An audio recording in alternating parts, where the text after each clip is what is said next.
area. So I think this church also has responsibility for the entire metro area. And I think we see that already now, that this is a vital and passionate church. You saw that. I wanted to introduce to you, if you haven't been for a while, and knowing who's on the leadership board, what we call the Accountable Leadership Board. People who have served and have recently finished their term: Barb Armstrong, Dick Barnes, Sharon Garrett, Julie Whitney, and Deb Woods. Some of them are here, and people who have recently become members: Lori Ashbacher, Nancy Anderson, Jenny Fisher, and Brady Henderson. These are new members who started, I think, this last several months, right? And they will be serving with, they are serving with Mike Stair, John Frensek, Don Behrens, Craig Walker, and Jenny Fisher is listed. And Brady Henderson is chair. He will replace Kathy Schluter, who's been serving for this church for since Eisenhower was president. At least 7 years. Yeah. And thank you for that, Kathy. Thank you for. Some of these times have been tough, and it was this church was one of the very first to experiment with the Accountable Leadership Board, and so it was a tough start. And you're amazing. You're amazing what you've done, and you've made it easy for Brady to pick up. Thanks, Brady. But in addition to the people who are running the administration are ministry leaders, and they were, you saw them if you were here for Rally Day, they were on force for Rally Day, giving information to the community about the activities.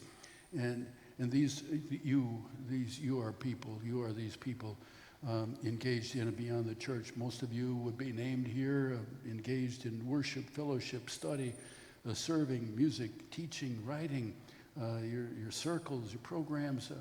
All of you have been engaged.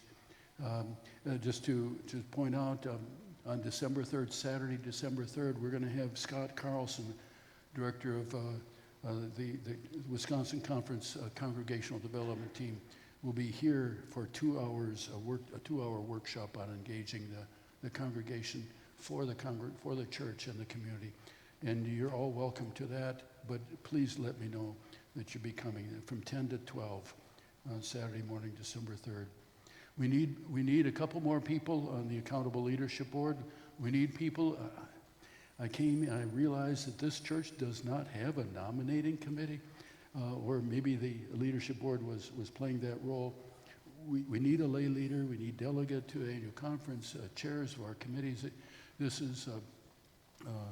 We need more folks, more people stepping up. And so I'm meeting with folks, and if you think you're being called, let me know. I'd like us to sing just the chorus of I am the church, you are the church, we are the church together.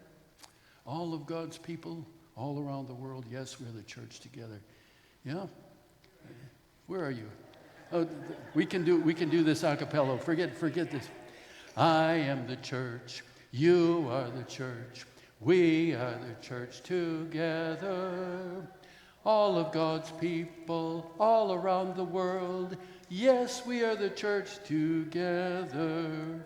Maybe next time, Neil. But I see a church committed to growing, and you saw that this morning, growing as a vital church strategically placed in the metro area in the North Shore. We have 70 to 80 people at Wednesday Night Live, with 40 kids, 40 children in the children's choir, and 3 classes for adults. The foundation committee has supported free meals for children so that we can engage people from the community. And thank you. And that's made possible by your estate gifts. And they're looking at a plan to update our technology booth there as well. So make your estate gifts for this church known. We have a lay servant ministry class of 17 people, which is uncommon in the eyes of the district or conference. They are amazed at this church.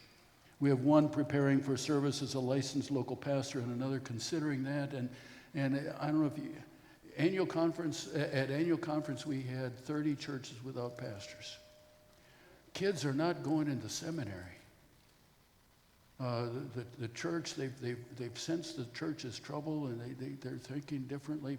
And so the churches, so many churches are being led by lay people who have taken on a second job as local pastor and have prepared for that. And we've got one preparing for that in this congregation, and another considering that. If you have ever felt a call to ministry, even 14 years ago, let me know. Let's talk about it. And you don't have to leave your day job. I didn't leave my day job, and I pastored several churches. So now I did leave my day. Well, this is my day job. We have a marketing and communications committee with a desire to relate to the community. We have a growing engagement in the church after the pandemic. We have Sunday school and youth programming commitment to growing our next generation of leaders. I see knowledge, I see leadership and passion, eventfulness of a vital church in a sea of a hurting church. We are in a circuit of 6 churches. 2 of them don't have buildings. 2 of them don't have pastors. We've got resources here, just our own eventfulness that could and we had one fellow join our men yesterday. Whitefish Bay is a home of leaders in Metro Milwaukee, and so are its churches. So I'd like us to sing just 393. Spirit of the living God, fall afresh on me. Melt me, mold me, fill me, use me. Spirit of the living God, fall afresh on me. Spirit of the living God, fall afresh on me. Spirit of the living God, fall afresh on me. Melt me, mold me, fill me, use me. Spirit of the living God, fall afresh on me. Some people wanted me to talk about the greater church, the denomination split. I see actually that, as I say, a sign of vitality. People are so passionate about their faith and their belief that they are willing to split the church, and that's happening. The Global Methodist Church has already been formed, and there are churches who are deciding that they want to maintain the ban on ordaining gay clergy and the ban on marrying same-sex couples, and so they're leaving the United Methodist Church and becoming part of the Global Methodist Church. I had coffee with a pastor, one of those pastors, 3 days ago, and she's not going to change, and I'm not going to change, and so I bless her in her decision. And I think that there's a protocol for churches that want to split, that involves discussion and votes and conversation with the DS and approval by their board and the annual conference. And there's fixed dates for all of that, and they have to pay their bills before going, and then they can take their church building with them. I don't think this church is interested in even thinking about that. There are about 11 churches in the district in this discussion. Maybe half of them or less will actually move and become part of the Global Methodist Church. Southern states churches are more interested in action this way. I believe that this will not have any effect on our congregation, on our church.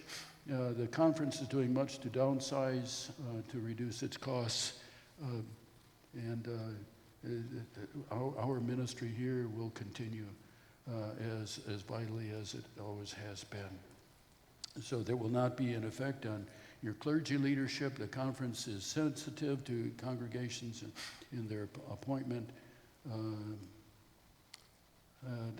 I think votes worldwide seem to be moving in the direction to make the United States a central conference like the rest of the world is, and that will allow the conference, that will allow the churches in the United States to decide to modify the Book of Discipline for ministry in its area, which will allow us to maintain, as most of the jurisdictional conference have met regionally across the country recently and have voted in this direction. According to the welcoming statement of this church, I don't see any major obstacle in us continuing to be the church, even with that split going on. That's somewhere else, and I don't think we need to worry about it.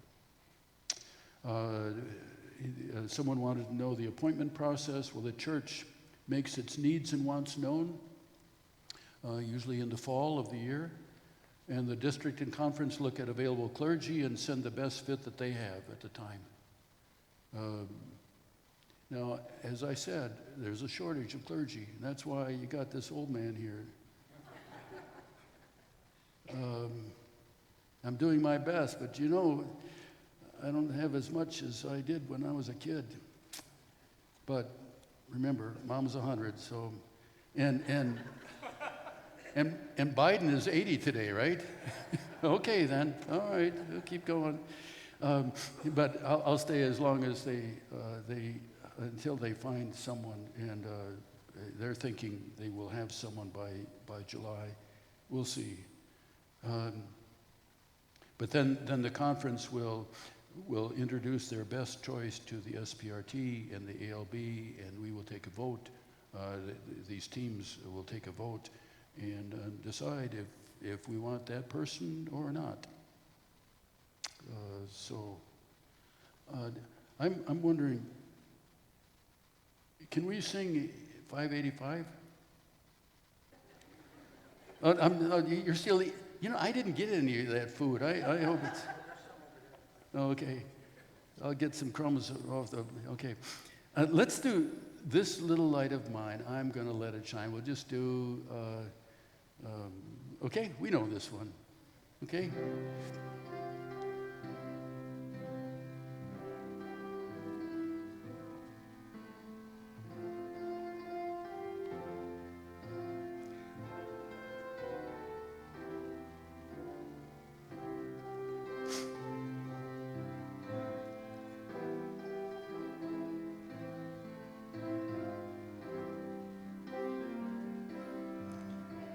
That's it. This little light of mine, I'm gonna let it shine. This little light of mine, I'm gonna let it shine. This little light of mine, I'm gonna let it shine. Let it shine. Let it shine, let it shine. Thank you, Neil. That's the end of my vision. We can talk anytime you want to. I'm available for coffee. DK. Oh, okay.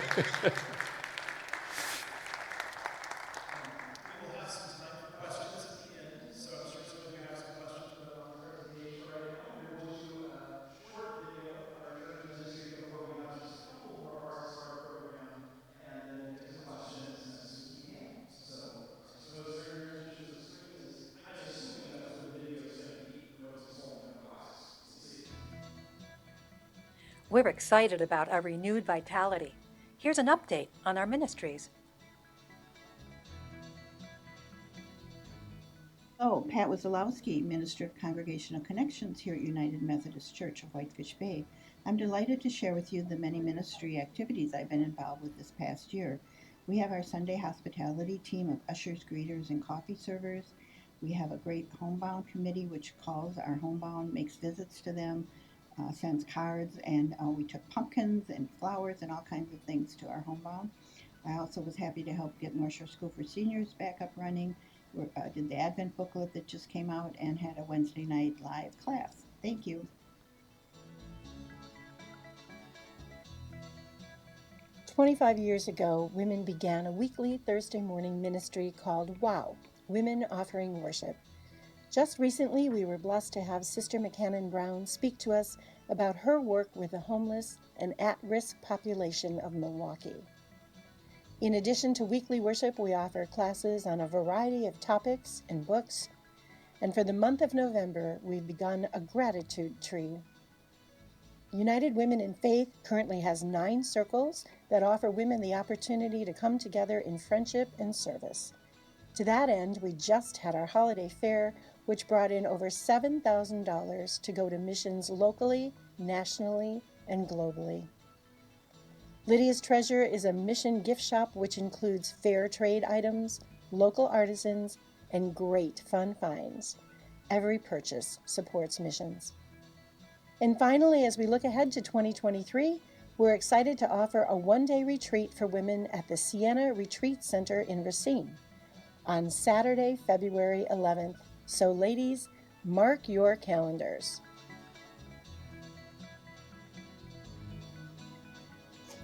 The music ministries are off to a good start this fall. The children's choir has 40 children attending rehearsals. We've got 3 youth directors and 5 adult volunteer directors. The handbell choir and the praise team both picked up 2 new participants this year. And the chancel choir has 2 new members of the church who joined, 2 new scholarship singers, and 3 people who are coming on Wednesday nights but haven't committed to participating on Sunday mornings yet. All these music groups are getting geared up for our big Christmas show, Believe Again, which is on December 17th at 3 in the afternoon. It'll involve a live nativity and the retelling of Jesus' birth with music and a chamber orchestra. Finally, our technology team is continuing to evolve. We are getting quotes from 2 outside sources on how we might best improve our hardware and software. That team has also picked up 4 or 5 new volunteers this fall.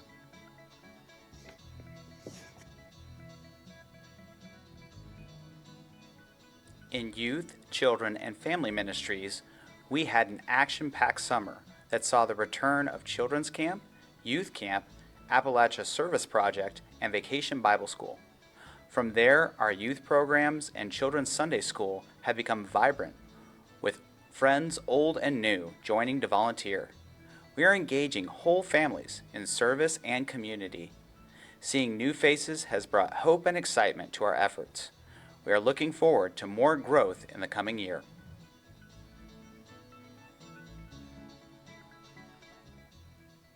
At our Rally Day celebration this fall, we highlighted dozens of exciting opportunities for people to love God, care for each other, and serve in the world.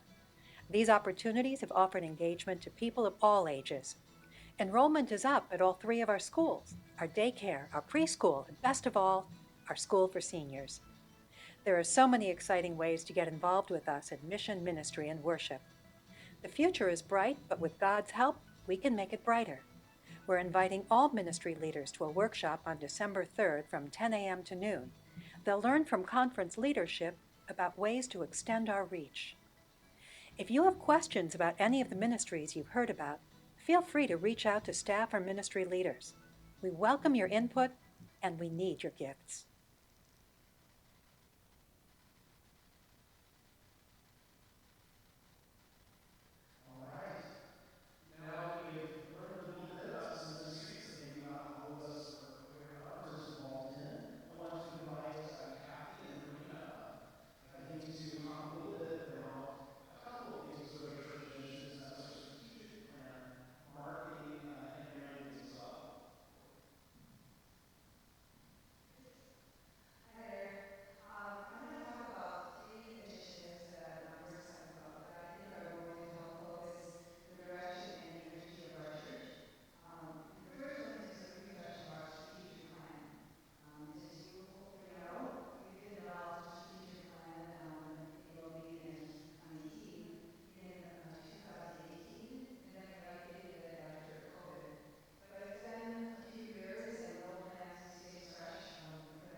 how we talk about ourselves consistently, how we present ourselves visually, the words and the choices we use are just a part of how we engage people.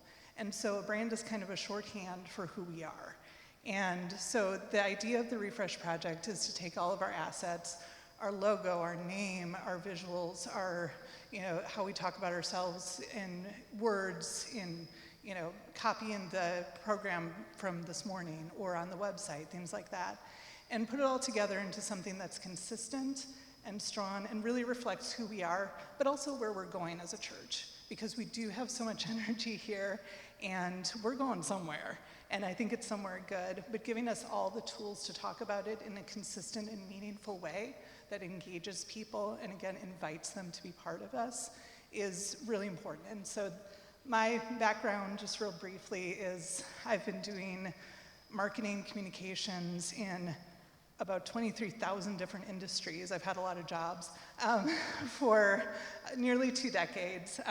I've worked in sectors including nonprofits, government, politics, an NBA team, not the local one, architecture firm, all kinds of things. So to my background in this, I think I can bring something to the church and offer something to just look at it. It's all about audiences, it's all about people, and that's the frame that I want to lead this project in. So you'll probably hear more about this in the next coming months as you hear about all the other work that everybody here is doing in conjunction. But again, my main goal was to put a face to the name/role that I have. And so if you have any questions, please come talk to me. I'd love to listen and love to tell you more. Thank you. So the last initiative actually kind of feeds off the first two. So as we develop some more direction for the church as well as our brand, we have to have a way to communicate that to ourselves as well as the community. And we do a pretty good job, I'd say, of publicizing certain events that our church is putting on. But we haven't done as good a job of really marketing our church, and marketing might not be the right word, but marketing our church to the community as a whole. And so we formed a marketing and communications team this fall, and we've got a number of communication professionals on that team. And they would tell you that every communication that we do here is external, because it'll find its way somehow to someone outside of our church. And so we began kind of with the basics. You might remember our little flyer. So I put a flyer together of all the fall activities, something that a lot of other churches do, but we really hadn't done.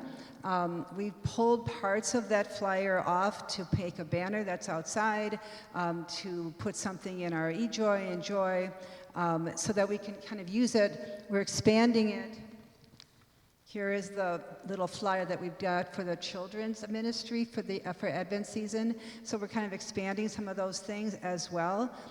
Just ways in which we can let people know in a visually attractive way what we're about. We've also are working on some guidelines for how to put together flyers and communications. They're guidelines, but for people that are busy doing those kinds of things, they might be helpful for how to make those more effective.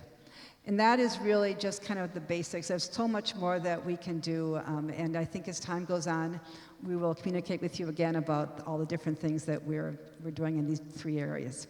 Thank you. Who's next? Oh, Mike. There you go. Yeah. Hi, I'm Craig Walker, and I'm a member of ALB, and also I chair our trustee team. So we still do have a trustee team, even though ALB kind of is officially responsible, but there's a lot of work to be done. I'm also leading our Narthex project that we're working on that some of you may have heard about. And so what we're really doing is, as it relates to the Narthex, is really kind of in 2 veins. One is to revitalize it. It's been there well over 20 years, I think maybe 22, 23 years since it was first put in place. And time moves on. We use that space a lot. There's a lot of wear and tear on the space, as well as technology changes. Lighting in particular has really changed a lot with the advent of LED. And so that's kind of one part of it.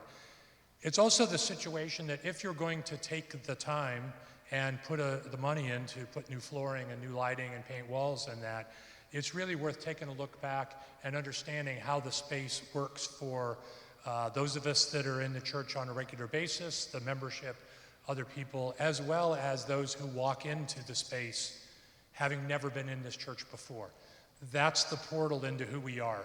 And whether we like it or not, first-time visitors walk in, and what they assume about the front door and what they see as they walk in is what they're going to assume about us as a congregation. So if it's old and tired and worn, then we must be an old, tired, worn congregation. If it's vital and informational and inviting, then that might be very much who we are, which is who we want to be. So we're looking to not only revitalize, but reimagine the space. And really it's for two groups of people. It's for guests, the first time entrants, and members and the people that use the space on a regular basis. So what are we looking to do? Well, we want it to be welcome. So what does that mean? It needs to draw people in, okay? It needs to have clear paths of travel. If you walk into this space for the first time, it's not quite actually clear where the sanctuary is because it's underneath the balcony and it's not well lighted, okay? There needs to be good information. If you walk in here for the first time, do you know where the restroom is? Do you know where your children are supposed to go? None of those things exist today, so we need to improve some of those. And also a sense of mission of who this church is and what we do. There's some information, but it could be better. And then for the congregation, we really need more space to fellowship. You know, I don't mean to make this sound like we're a completely secular organization, but this is kind of our commons, if you will. And is it a commons that meets our needs? Well, in the conversations we've had with a lot of you, what we've learned is there are parents who, of those 40 children who come to choir on Wednesday, and they don't have a place to kind of sit and congregate and fellowship as young parents while they're waiting for their children. And there's other opportunities to fellowship as well. And so what about our mission and history? What are we doing on missions? Where did we come from? What's our legacy? Who came before us? Who are those saints that we praised on the first Sunday of in November? What about them? And then is the narthex part of worship? Well, in a way, it's kind of that transitional space. So what are we looking to do? Well, on the revitalization part, we obviously need new flooring. And I say flooring because there needs to be some, it won't just be all carpet. There probably will be some, mostly carpet because of noise. But where there's food service areas, we're looking at a harder surface. Definitely a better kind of painting scheme of, you know, with a little design element to it. And obviously new lighting in particular. And we've got some ideas about lighting, not only just downlights, but you know, how many here know about the what used to be, I think, the backdrop to the altar that's up on that big wall? Most people never look at it because it's kind of sitting there in the dark. And some of you probably have been in this congregation long enough when you remember it being part of the sanctuary. And then what does it do to reimagine? Well, you know, we're looking at, you know, as I mentioned, improved display of mission items, better areas to sit and have a conversation. We're looking at the office area and what we can do. That space we think is underutilized. It's not accessible. There's not an accessible counter for people with disabilities. You know, Martha has to come and roll up and kind of look up into the window. We ought to be more inclusive than that. I know there was a lot of question about Lydia's. Lydia's is not going to move. We don't have a plan yet on exactly what we're going to do, but the only inclusion of Lydia's will be how we can improve it. If you go out there and look, there's a banner, a vinyl banner. I think Lydia's has proved its staying power enough that I think it should have a proper sign. Okay, we can move on from the 150. Where's Mary Paul? Is she here? Because yeah, you know, Mary's the best at making things look great on the cheap, and I think we did that. But I think we can do better. So we're looking at how we can enhance Lydia's as part of that, but leaving where it is today. So those are kind of the big points. We plan on having an initial layout, if you will, by the first of the year. Everyone's busy in December anyway. And so in January, we'll come with an initial plan for comment and discussion on what it is we want to do. And finally, let me add that if you see things in the church that you think aren't quite up to snuff, have we got a deal for you? On the 21st of January, it's our Mission at Home Day. We haven't done it for several years. We'll definitely be doing some work in here. If you look at like the stained edge there, needs a little help on the front, but all through the church we'll have a list of projects. So on the 21st of January, mark your calendars. Don't do it now because you need to be listening, but mark your calendars. We will have it on the website as well as a featured event here shortly. But please join us as we do things to help this building and move it forward. Just kind of in all this vein, just let me add that I recently was watching I think it was a nature program on PBS, and I heard a Native American quote, which is, we haven't inherited, this was about the environment, but we haven't inherited this church building from our ancestors. We're borrowing it from our children.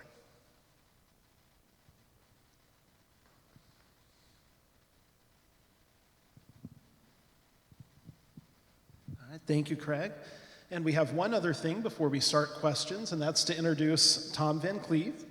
And he is going to give us a short testimonial about how this church has been a part of his faith journey, and then we'll get to some questions right after that. Thanks, Brady. So for those who do not know me, my name is Tom Van Cleve, and I want to talk today a little bit about my faith journey and discipleship at this church, United Methodist Church of Whitefish Bay. Now, like others in this congregation, I started off as a youth, going to Sunday school, reading Bible studies and stories, and singing in the choir. In junior and in high school, I was there on Sunday night for events and for meals with colleagues. And in the summer, I went off to the summer camps in the state of New Jersey. And so overall, I was grounded in a Christian theology. I was baptized at the age of 12, and that led to a committed Christian church member as an adult on Sunday morning. However, last year was a tipping point in my faith journey.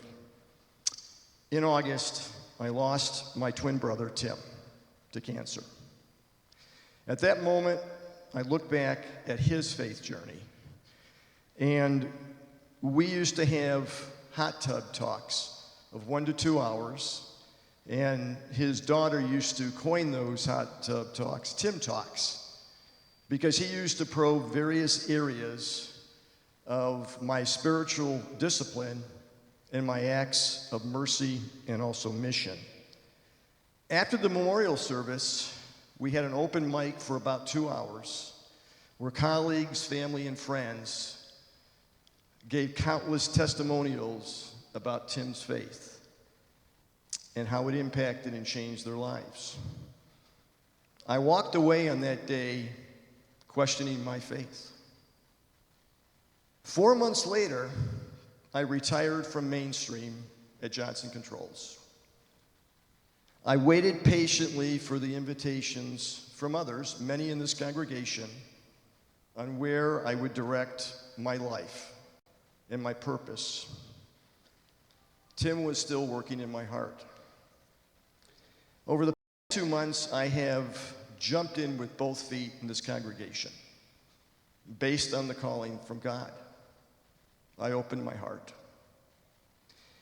I participate, and now I'm going to be leading the guest house meal program.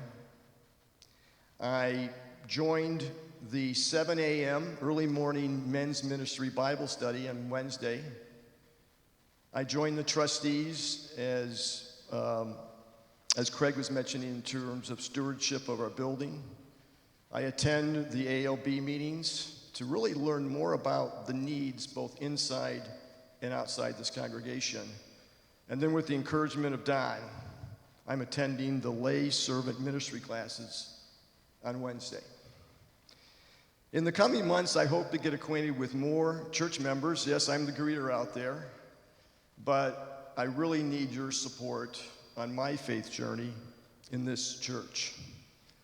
I'm not really sure where I'm headed, but I encourage you to find your calling based on your spiritual gifts in this congregation.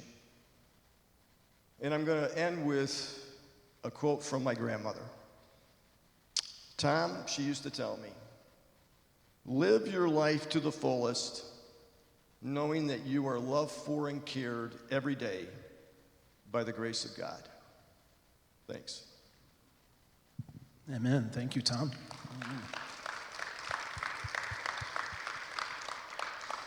And now it's time for open questions. Don, do you want to be up here kind of leading our responses, or? Evidently not. So I guess that's to me then, I suppose, to do that. So I suppose let's try to do hands, and we will do our best to move the microphone around. So anyone with questions for really any of those who have spoken or on other matters as we go forward today? Let me do this. A question on apportionment. It's my understanding it's based on membership and operating budget. And I think we're budgeted $1,000 higher than fiscal year 21-22 for 22-23. Are we doing anything to review truly the membership as well as operating? I don't know if that's a better one for Dawn, or who should answer that one. I know it has been an issue that we've been discussing at ALB. Okay, Nell, where is Nell, though? Oh, okay. But it is something we've been reviewing, and I think Nell has some information, maybe Craig does as well. Yeah, I know a little bit about it only because I'm helping an IT professional by training, and I've been helping them some with the software that we use to manage the church, because we also pay our rates for that based on the number of active people in there. So there's been a team of people. Nell has been leading it. Our system is called Shelby, and so there's a couple of people we call the Shelby girls, because these ladies have been kind enough to go through, and there's been a very in-depth look at how the people have been engaged, when they were here last, what's gone on in their life, etc. Ostensibly because we've been trying to get our database up to date, but also to make sure that we know who the right people are that are members, and if there are people that are in there and it's kind of cluttering up the data as well, that we take them off our rolls. But I would defer to Nell on the more tactical elements of how they're doing that. One of the things to mention on that is that one of the things we've discovered as Dawn's been here, and really we've been working on kind of triaging, okay, what are these things maybe that have not gotten attention or we need to reorganize or change? And one of them really has been our tracking, both of membership and active worship attendance, and how we track who's in what ministry. And so it is something that I know came on ALB's radar probably 2 to 3 months ago at least, because we've noticed that same thing. We're basically seeing extra members there that probably have not been here in a long time, and we've got to do something. So I'm definitely appreciative of that question. Nell? I was gone when you actually asked the question, but the woman that I'm going to have answer it is Susie, because she knows all the details about it, and I'm just her cheerleader. No, it's a team effort. I'm Susie Webster, and one of the Shelby girls, actually. And so basically what we have been doing, I guess, since last fall, we started, when we did the first Advent distribution, it came to be known that our Shelby system is very cumbersome and there are a lot of things, a lot of people there that don't believe, that haven't been here for years, actually. So yeah, as Craig said, we are taking our time very diligently, going through the people that are there, trying to figure out who can go, who can stay.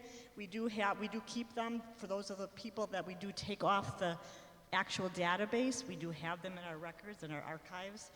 So like we're not losing anybody really. We're just kind of still slimming it down to make it more manageable, more workable, to be more effective and really keep track of how many people really are members. And it's going well.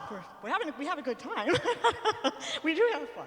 So yeah, but it's an ongoing project. Our goal was to, the pricing structure from the company is if you have 2,000 members or less in the database, it's a little bit reduced rate. We were way above that when we started, and we have successfully gotten below 2,000, so we're very proud of that. Again, still working on it. It's going to be ongoing, I think, for a long time. So, thanks. Thank you so much, Susan. Okay, other than Rosalind here, who has another question for us?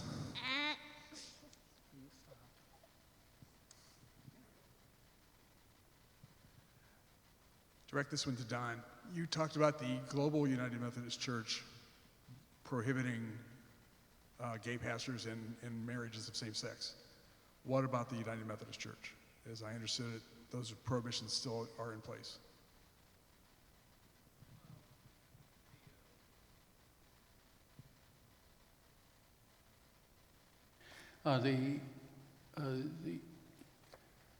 By and large, the vast majority of the churches and the conferences in the United States support the inclusion of homosexuals in ordination and marriage, and the votes that I saw take place in the jurisdictional conferences, certainly the votes that we saw took place in this conference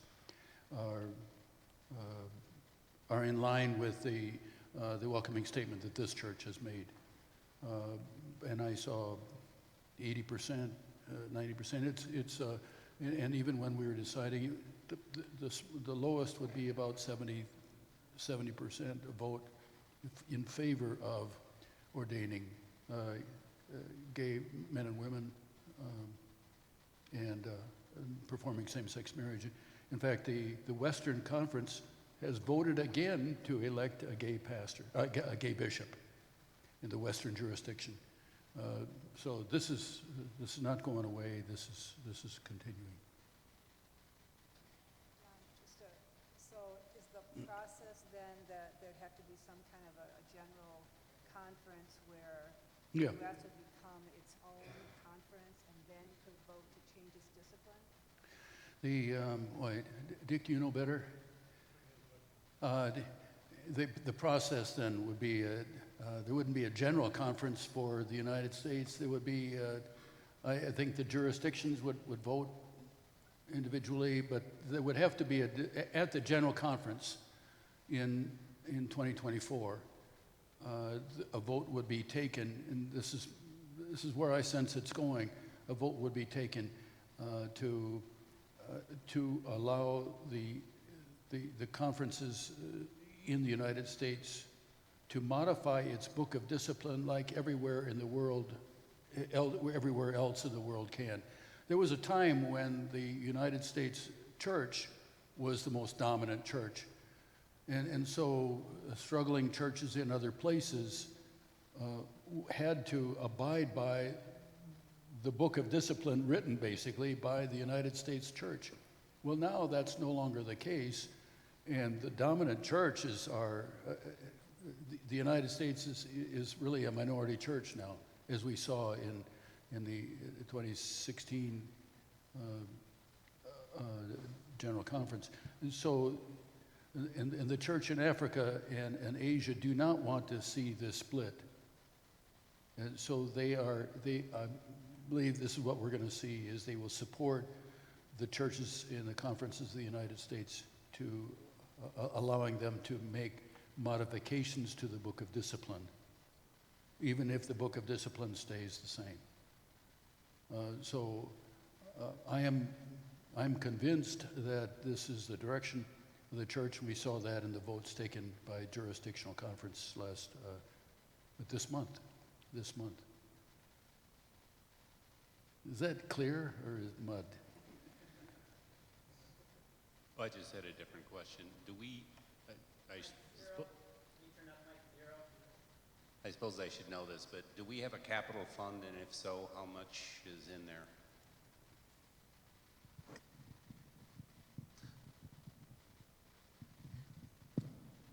There are actually 3 capital funds that have some amount of money into them, and I probably won't get the exact amount.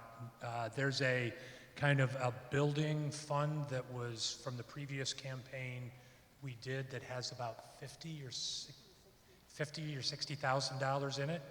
There's a vision, what's that one called? Future Fund, yeah, that has $90-some thousand in it. And that was meant for programming or, other bigger activities that would require a big bolus of money. Yeah, new initiatives, I think is the term. So these, and that one is not overseen really by the trustees at all. And then there's about $213,000 in a fund that is set aside to maintain the 2 homes we still own. And that is money that was left over from the proceeds of the sale of 810 Glen Avenue. And one of the things that Tom Van Cleve is going to be doing is figuring out a way to spend some of that money. If you go by 816 in particular, the brick needs some work, some siding work. We're looking at the roof, some other things. The inside of the houses are actually in pretty good shape, particularly 816 is in pretty good shape on the inside. So those are the 3 amounts. So if the follow-on question is, will we need to raise money to do the narthex, the answer is yes.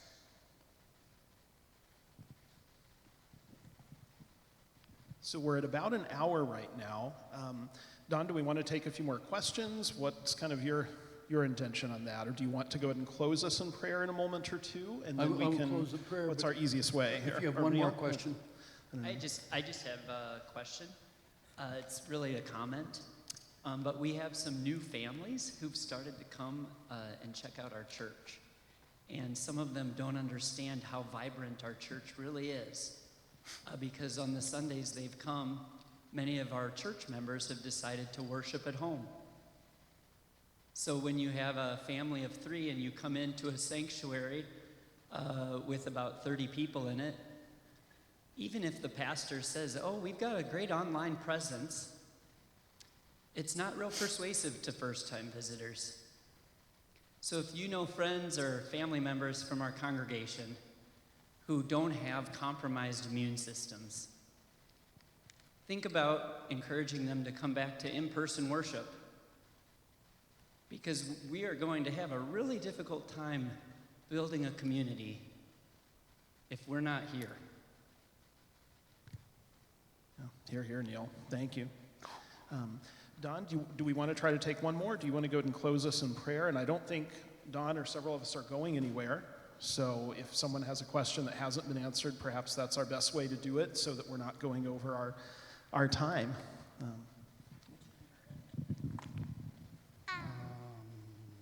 Not that one.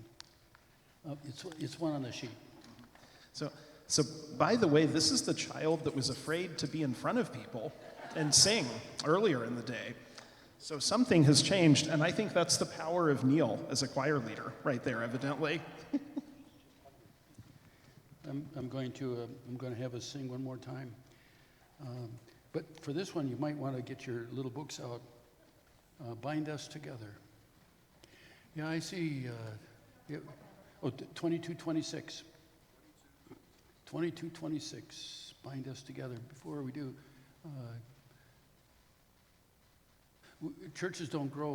We lose people. They die. They move away. Churches don't grow if we don't invite them here. So if you've got anybody at home or a neighborhood, people you work with, you can say, hey, do you have a church home? Do you have a place where you can gather for fellowship, people to talk to and pray with, sing with? We've got one. Invite them here.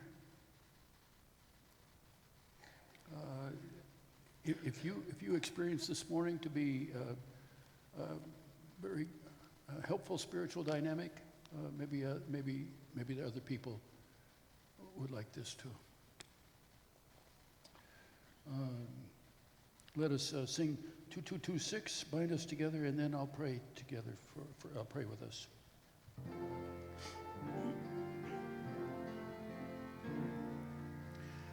Bind us together, Lord, bind us together with cords that cannot be broken. Bind us together, Lord, bind us together, Lord, bind us together in love. There is only one God, there is only one King.